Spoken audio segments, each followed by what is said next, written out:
भगवान की जय। प्यारे कृष्ण कन्हैया लाल की जय।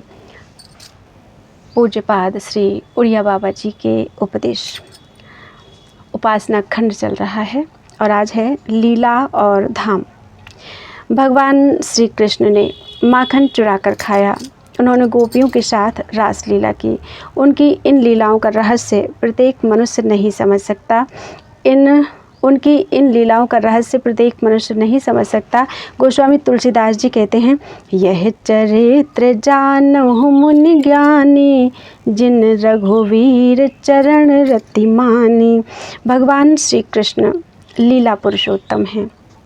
उनकी बड़ी ही अलौकिक और दिव्य लीलाएं हुआ करती हैं। उन्हें कोई विरले भाग्यवान प्रेमी जन ही देख पाते हैं। वे भगवान हमारे पास भी बैठे हुए हैं, परंतु हमारे पापों के कारण हमें दिखते नहीं। भगवान कहते हैं, मैं तो भक्तों का ऋणी हूँ। सालोक्य, सारूप्य, सामीप्य और सायुज्य आदि मुक्तियाँ तो उन्हें मैं ब्याज में दे देता हूँ। उनका मूल तो मेरे पास जमा ही रहता है, किंतु वे प्रेमी भक्त इन चारों मुक्तियों को मेरे द्वारा दिए जाने पर भी स्वीकार नहीं करते। सालोक्य, साष्ट, सामीप्य, सारूप्यैकत्वमप्युत दीयमानं न गृह्णन्ति बिना मत्सेवनं जनाः। श्री रघुनाथ जी के चरित्र में शंका मत करो। इस संबंध में कुछ भी ना कहो। वे जो कुछ करते हैं ठीक ही करते हैं।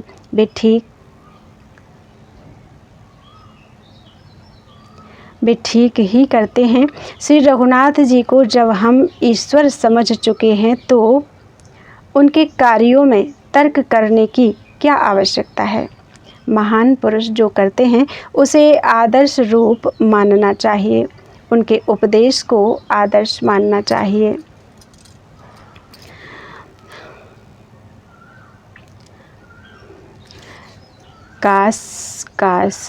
काशी मरणान्मुक्ति ही, इस शास्त्र वाक्य में कोई संदेह नहीं। अयोध्या, मथुरा, माया, काशी, कांची, ह्यवंतिका, पुरी, द्वारावती चैव सतैता मोक्षदायिका। ये सब भगवान के धाम हैं। इन धामों में रहकर कष्टों से अवश्य मुक्ति होगी। यदि धाम महत्व ना हो तो भी काशी, वृंदावन, गंगा, यमुना आदि परम धाम हैं। रासलीला नित्य लीला है। वह एक क्षण को भी बंद नहीं होती, किंतु उसे सब देख नहीं सकते हैं। दिव्य दृष्टि होती है, वे ही देख सकते हैं। भगवान श्री कृष्ण की माखन चोरी लीला अथवा चीरहरण लीला तो ऐसी ही है जैसी आजकल के एक छोटे से 6 वर्ष के बच्चे की हो।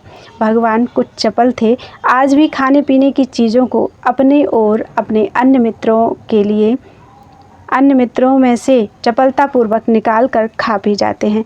उनका यह क्या चोरी की सज़ा पाने योग्य समझा जाता है? उनका यह कार्य क्या चोरी की सज़ा पाने योग्य समझा जाता है? यह बालक की चपलता ही है तथा चपल बालक अपने माता पिता और सब लोगों को भी अच्छा ही लगता है।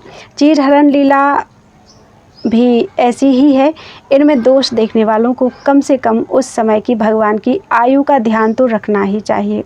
क्या 5 वर्ष की अवस्था के बालक के ऐसे कार्य दंडनीय समझे जाते हैं? इसी प्रकार यदि उन्हें केवल मनुष्य या योगीराज माने तो भी उनकी इन लीलाओं में किसी प्रकार का दोष देखना उचित नहीं है। योगियों को कौन सिद्धि प्राप्त नहीं होती, फिर भी क्या वे किसी बुरी नीयत से माखन मिश्री चुराकर खाएंगे अथवा किसी दूषित विचार से कुमारी कन्याओं के वस्त्र उठाकर ले जाएंगे और मांगने पर उन्हें तत्काल दे देंगे? कृष्ण को साक्षात परब्रह्म समझो, तब तो हो ही क्या सकता है। ना समझो तो क्या हो सकता है। ऐसी अवस्था में उनसे भिन्न है ही कौन। कृष्ण तो साक्षात परब्रह्म ही हैं। जिसकी वे चीज़ चुराएंगे तब तो सब चीज़ें उन्हीं की होंगी। और वे अपनी चीज़ों की यथोचित व्यवस्था करेंगे। जिस दृष्टि से भी देखें, भगवान कृष्ण के चरित्र में कोई दोष दिखाई नहीं देता, परंतु उनका महत्व और वास्तविकता ही किसी को समझ में आना कठिन है। जब साधारण खिलाड़ी भी रंगभूमि पर आकर अपनी वास्तविकता को ऐसा छिपाता है कि वह किसी पर प्रकट ही नहीं होती, तो फिर जब साक्षात विश्वेश्वर लीला करने लगे तो उन्हें कौन पहचान सकता है। अभी की बात है, जब पंडित ईश्वरचंद्र विद्यासागर जीवित थे तो बंगाल के एक प्रसिद्ध नाट्यकार ने उन्हें एक नाटक देखने के लिए आमंत्रित किया, परंतु विद्यासागर जी समयाभाव के कारण उनका अभिनय देखने के लिए नहीं जा सके। एक दिन उन्हें समय मिला और वे नाटक देखने के लिए गए तो उस दिन नील के व्यापार का नाश इस नाटक का अभिनय दिखाया जा रहा था। विद्यासागर जी एक ऊंचे दर्जे में बैठे खेल देख रहे थे। उन्होंने देखा कि एक गोरा नील की खेती करने वाले एक भारतीय किसान की स्त्री पर अत्याचार कर रहा है। बस यह देखकर वे ऐसे उत्तेजित हुए कि उन्होंने अपनी चप्पल पैर से निकालकर उस गोरे पर खींच मारी। सब लोग देखते के देखते रह गए, परंतु नाट्यकार ने झट मंच पर खड़े होकर अपने अभिनय की सराहना की कि आज मेरा अभिनय दिखाना सफल हुआ। जो विद्यासागर जैसे महान पुरुष को भी यह लीला सच्ची घटना जान पड़ी। यह अवस्था तो हमारे चतुर अभिनयकर्ताओं की है। फिर भला जब स्वयं जगदीश्वर एक बच्चे का अभिनय करने के लिए संसार में आवें और साधारण सांसारिक पुरुष उनकी वास्तविकता को पहचान लें तो उनका अभिनय कच्चा ही कहलाएगा। इसलिए हर किसी की समझ में उनकी लीला नहीं आ सकती। जो लोग श्री कृष्णचंद्र जी की लीलाओं का आध्यात्मिक अर्थ लगाते हैं और कहते हैं कि उन्होंने वस्त्र हरण नहीं किया किंतु भक्तों के मन को चुराया था, माखन नहीं चुराया किंतु यह चुराया, ऐसा कहकर उन मधुर लीलाओं को केवल रूपक मात्र सिद्ध करते हैं।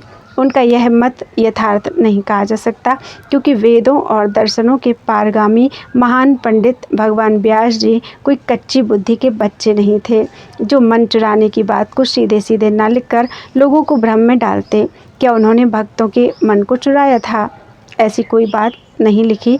फिर इसी जगह ये उसे इस प्रकार क्यों दिखाते? यह झूठा अध्यात्मवाद भक्तों को अच्छा नहीं लगता, वरन उनके कोमल चित्त को ठेस पहुंचाता है। रास लीला आदि देखने का अधिकारी वही हो सकता है जिसने अपने चित्त को लीन करके उस पर पूर्ण विजय प्राप्त कर ली हो, अन्यथा उसमें लौकिक बुद्धि हुए बिना नहीं रह सकती।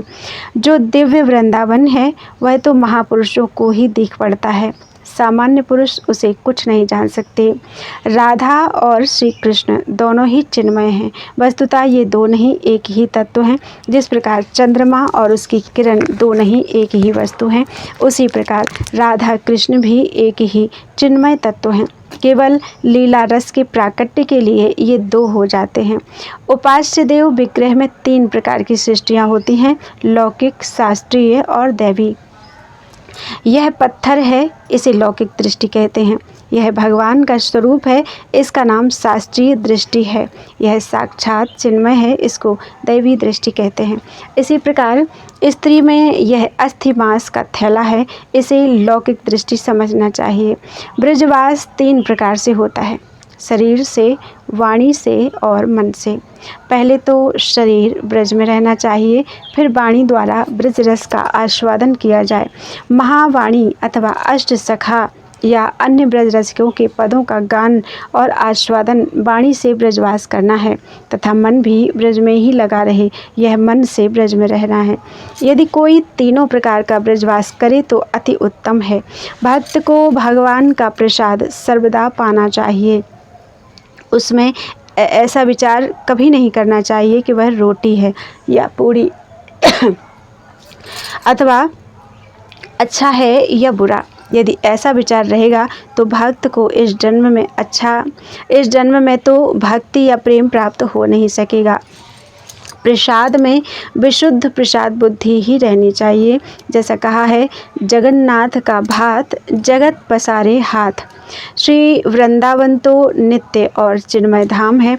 जो जीव वृंदावन में पहुंच जाता है वह नित्यानंद में मस्त रहता है तथा श्री सरकार के नित्य लीला स्वरूप रास का सुख भोगता है, परंतु इस वृंदावन तक तो सिद्ध पुरुषों की ही पहुंच होती है, साधक का वहां प्रवेश नहीं है। साधक के लिए तो यही अच्छा है कि कुछ दिनों तक वृंदावन में रहे और दर्शन करके लौट आवे। साधक और सब तीर्थों में तो रह सकता है, किंतु वृंदावन में रहना कठिन है।